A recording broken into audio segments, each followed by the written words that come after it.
Hey, good morning, everyone. Another episode of Last American Standing. Yeah, in Texas, we've got some interesting things going on down here. It seems after all the violence and police shootings and all the debate about the Second Amendment and all this other stuff, that now the judges and even the governor in Texas has decided to change some laws, change some attitudes. We're going to go in a different direction. I think there's probably going to be some House reps or senators that are going to propose legislation for special treatment of various citizens in our state based on employment, based on many factors.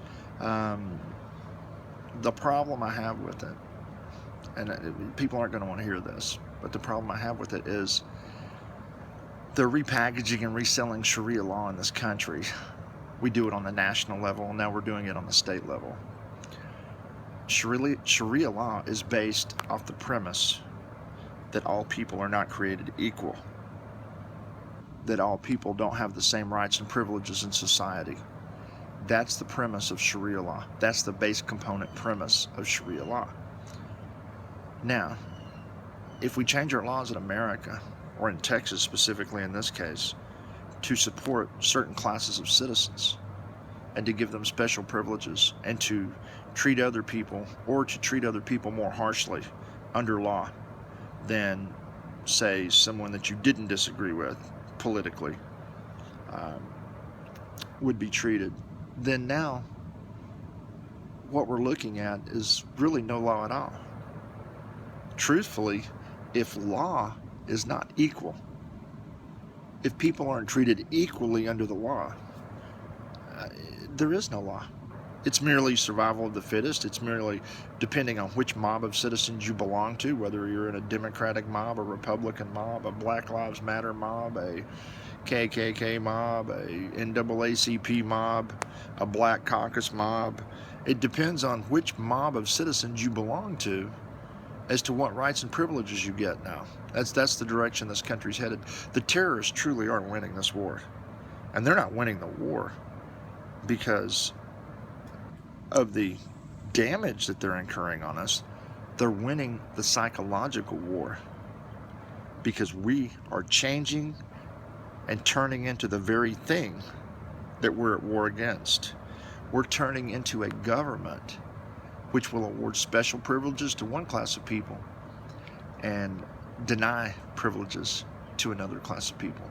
We're turning into a government that will treat one group of citizens more harshly than another group of citizens. How can anybody say this is justice? I just got off the internet. I just got blocked. A judge said that he was going to deny all kinds of things to anyone that even resisted arrest in a court of law. That none of the facts would matter. He wasn't going to look at the evidence. If there was a conflict between a police officer and an individual, he wasn't going to look at anything. He was going to deny bail. He was going to deny deferred adjudication. He had a list of 7, 8, 9, 10 things he was going to deny in his courtroom if you have a conflict with a police officer. So I guess if a police officer is having a bad day, you're just screwed. That's the way that goes. Or if you're having a bad day, you just woke up in a foul mood and you're in a grumpy mood and you say something grouchy and you get off to the wrong foot with the police officer. Now, guess what? Now you're really having a bad day because we're not going to treat you the same under law.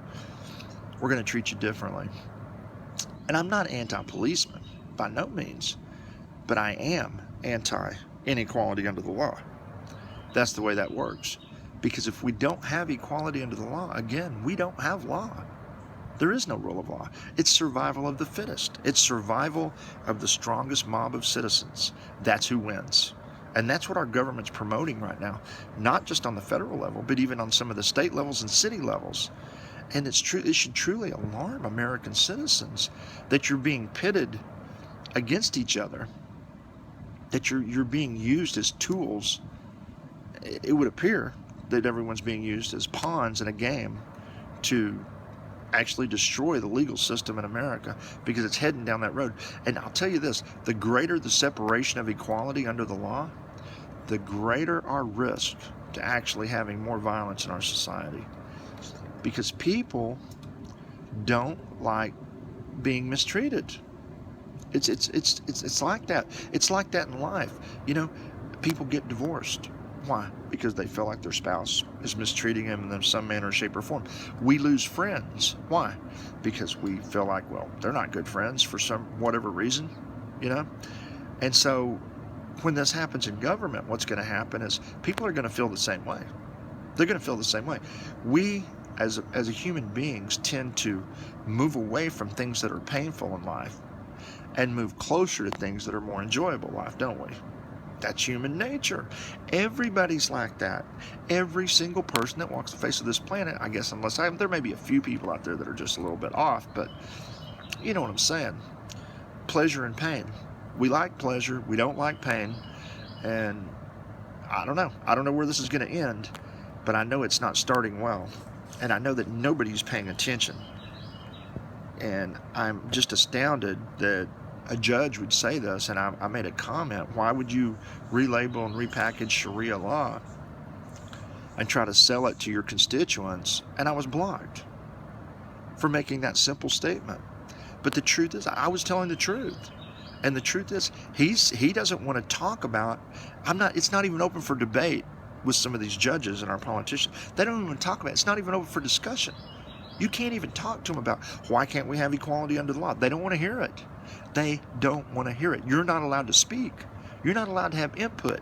You're not allowed to discuss it because your thoughts don't count. Your opinions don't matter. This is the problem with government today, isn't it? It really is. Anyway, that's my update on what's going on in the United States. Let's abolish hate crimes legislation. Let's abolish inequality under the law. Let's abolish a lot of things in this country that are screwing it up. And let's get back to the Constitution. Let's get back to freedom and liberty. Let's get back to being respectful of each other. And let's get back to ending special privileges in this country. Because remember this, government cannot reward one class of people without punishing someone else. That money isn't free. They took it from somebody. Hey, God bless. Everybody have a good day. Bye. I'm out.